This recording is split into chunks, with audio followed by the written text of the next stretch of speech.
barca, onde eles recolhem os dejetos que são retirados do leito do rio.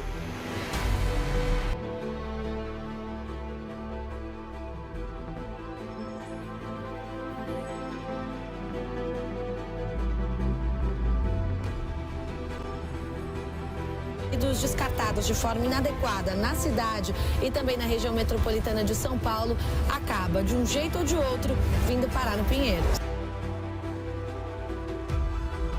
A espuma é o resultado do acúmulo de produtos químicos e esgoto despejados na água do rio Tietê diariamente há pelo menos um século. E não é pouco, não. Já são 480 toneladas diárias de poluentes industriais e residenciais.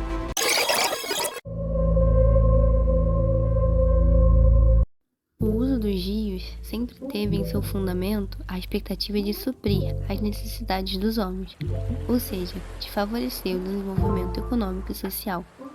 Durante um período, os rios foram valorizados considerando seu potencial de transportar matérias-primas e de ser fonte de lazer e alimentação.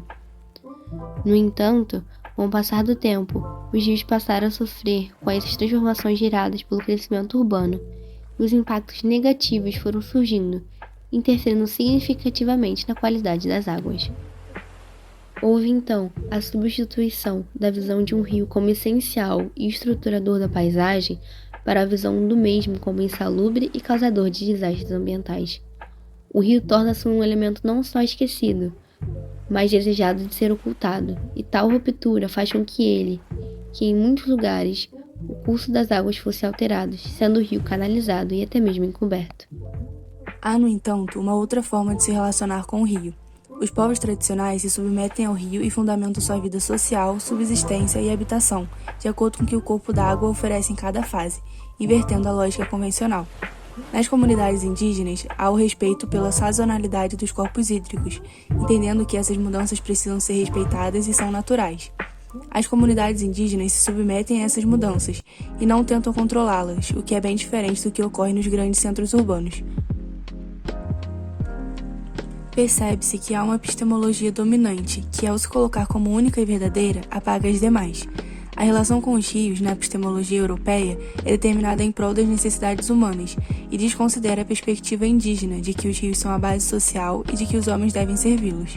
Sendo assim, a seguir serão apresentados alguns exemplos de práticas que vão contra o pensamento hegemônico e que evidenciam outros caminhos e formas de se relacionar com os rios que se diferem da epistemologia europeia dominante.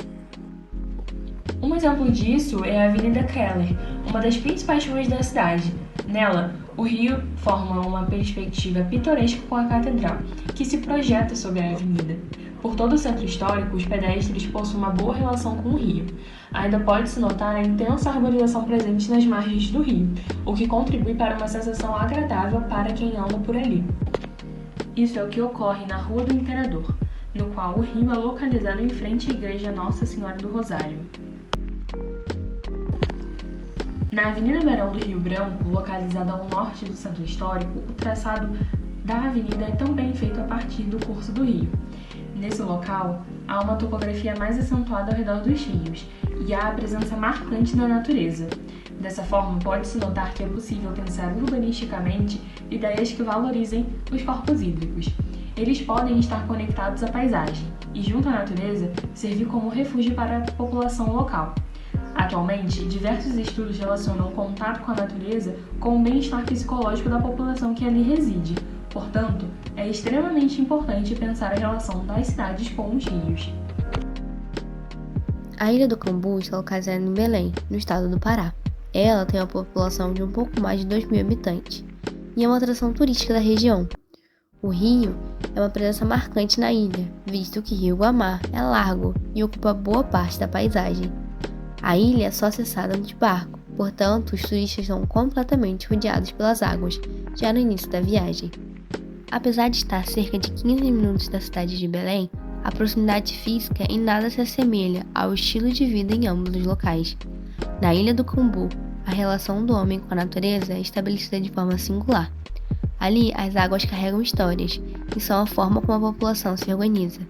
É o rio que dá sentido a toda uma vida ribeirinha, e eles têm significado afetivo para todos que estão à sua margem. Muitas moradias são sobre palafitas e a preservação da cultura revela resistência.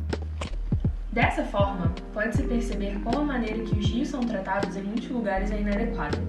Os rios não podem ser esquecidos e ocultados, mas devem estar integrados na vida da comunidade local.